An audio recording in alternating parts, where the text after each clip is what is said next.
Simmons' 1978 solo album was a vibrant explosion of rock and roll energy, showcasing the KISS bassist's dynamic musical range.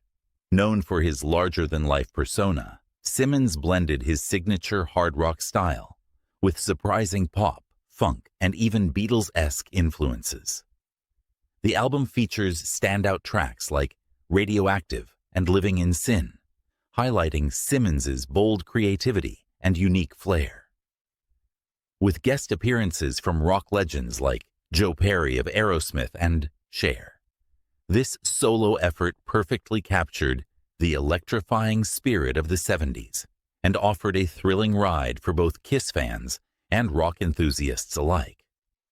Here's Gene Simmons in a 1978 radio interview promoting the release of the album. Is this album going to show us a Gene Simmons we've never seen before? I think it's a great question. And initially I was going to title the album Man of a Thousand Faces, and then all four of us decided and agreed that each one of the albums was going to be called KISS, and the name of the group member, to show everybody that we are certainly not breaking up and that we're getting along better than we ever have before, and that, you know, we're just doing this just to show everybody that we can do anything we want to do. And the big secret about these songs is that I've been writing these songs all along, and in fact on the album I'm not playing bass at all. The bass player is a guy whose name is Neil Jason, and I'm playing all the electric and the acoustic guitars on the album. In fact, when I do demos, I play the drums and keyboards and bass and guitars. But most people are aware of Gene Simmons simply as the winner 2 years in running of the Circus Bass Players Poll, you know, just weird stuff like that. I'm not humble. You won't find me humble at all. So I think it's an album about me. I think since the album is called KISS Gene Simmons, it's a song. It's songs and an album about me. Can you give us a little hint about what we'll hear? In early April, I went over to England to a place called the Manor, which is where the basic tracks were done. Initially, there were going to be it was going to be, you know, the Cavalcade of Stars kind of thing. And then I figured out that it would probably get in the way of getting the album across as lyrically and musically. You know, you'd be just blinded by these stellar kind of personalities. But as it stands now, the first song is Radioactive, and you've got Joe Perry of Aerosmith doing some guitar embellishments. Bob Seger is singing the chorus with me. Then on the second song, Burning Up with Fever, Donna Summer is singing the chorus. Jeff Baxter from the Doobie Brothers is doing some guitar. Elliot Randall is doing some other stuff. Third song was called See You Tonight, which is a kind of a Beatlesque song. And to that end, Paul McCartney was supposed to be on the album. He is not. I know people thought he was. So I got the next best thing, the guys from Beatlemania, Mitch Weissman and Joe Pecorino, who look and sound just like John and Paul. The next song, Tunnel of Love, has basically me, and let me see, Tunnel. Yeah, everything is basically me with lots of people. I don't think that you've heard of doing chorus stuff. The lead guitar is Richie Rannell from a group called Stars, who just happened by one day and said, "What does that sound like?" I said, "I don't know, give it a try."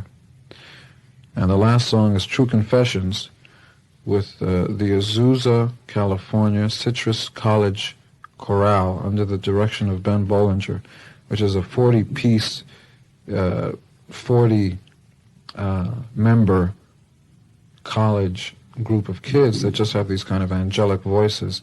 They are joined on True Confessions by Helen Reddy, singing right along with everybody else. The second side of the album starts off with Living in Sin at the Holiday Inn. And Living in Sin has got Gene Simmons and Bob Seger singing the choruses, And Cher is the groupie that calls on the telephone and says, "Is this Gene Simmons? I can't believe it." And then on Always Near You, Nowhere to Hide, is Elliot Randall doing some guitar. Basically the guitars are myself, however. The guys from Beatlemania, Mitch Weissman, Joe Pecorino, doing oohs and ahs. And let's see what else. Oh, and then on the end, on the fade, is the Azusa, California Citrus College Chorale under the direction of Ben Bollinger. I promise to get his name in there every time. The song after that is Man of a Thousand Faces, which is me playing guitar and then doing all the vocals with members of the Los Angeles Philharmonic Orchestra. The song after that is Mr. Make-Believe with Mitch and Joe from Beatlemania doing oohs, sounding like the Beatles, with me. And again, the Los Angeles Philharmonic is on there. The members of, I promise to make that distinction, because it's not the Los Angeles Philharmonic Orchestra, it's the members of the Los Angeles Philharmonic Orchestra. Skunk Baxter is doing some stuff on there, some guitar all the way at the end. Song after that is See You in Your Dreams, which was recorded by KISS once before on Rock and Roll Over, and I didn't like the way we did it. We were just, always harried for time. Ozzy and harried for time. Sorry about that, folks. The solo is done by Rick Nielsen from Cheap Trick, who nobody knows can play guitar like that. I mean, it's like, the guy sounds like Page, the best Page you ever heard. Page 9, Page 10. Also singing on the thing is Michael DeBar from a group called Detective. And the last song is obviously When You Wish Upon a Star with members of the New York Philharmonic Orchestra on it. How did it feel to perform with so many different artists? Yeah, except you have to realize that recording with KISS was, a thing all unto itself. Did that sound right? Yeah. When you're doing consistent tours for 5 and 6 years, the only time we had off, vacation time, this is our first real vacation. We're taking a year off, and in that year we're putting out 4 solo albums, plus there's going to be a double KISS album coming out next summer that nobody knows about, all original material. There's more KISS stuff now than people have ever seen before, and yet we're taking a year off from touring so that we can do this stuff right.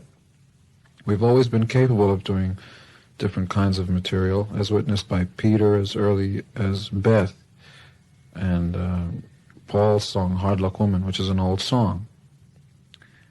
But we never really wanted to bring that out because, we were building something. We were building a personality, a sound, a concept to our group that was very important to us, and we wanted to get it to the point where we'd have enough fans and enough people that believed in us, so that we could we could kind of have this understanding between each other. You guys as our fans, you guys and girls as our fans, trust us, expect only the best from us. And once you know that we're going to be putting out really interesting, different kinds of stuff, we'll do it. Do you think you might incorporate some of them into the KISS show? Sure. We're not going to be touring for another year and, at least another year, next summer. And the purpose of the solo albums was not so much, let's think to add some more songs to the KISS repertoire. That's a big word, repertoire. But, the purpose really of it was to let everybody in the band a chance to stretch and do all the things that everybody's always wanted to do, but never did because of self-imposed restrictions. Nobody ever told us, you're not supposed to do anything except play guitar and, and grunt and growl and talk about strutters and songs like that, which are a lot of fun, and we've always loved to do that kind of stuff, and it's the best kind of stuff to do live. But, all along we've imposed restrictions on ourselves, because we've always wanted to be easily accessible. We didn't want to be one of those bands that you sat down and heard a nice song and then tried to figure out, what the hell the lyric was all about, you know, when you hear about butterflies flying through the center of your mind and try to figure out what that's got to do with anything. And we certainly didn't want to be the kind of band that was saying, oh, the times, they're changing and the world's terrible. And, you know, and you pay $7.98 to see this guy on stage saying miserable things about life. I don't want to pay to be either insulted or brought down. We're certainly nobody that, I'm nobody that should tell you what to do, how to dress, what to think, you know, or even who to vote for, any of that stuff. So the only thing any entertainer can hope to do is to provide some, you know, decent escapism. And here's the fantastic cut from Gene's album called Radioactive.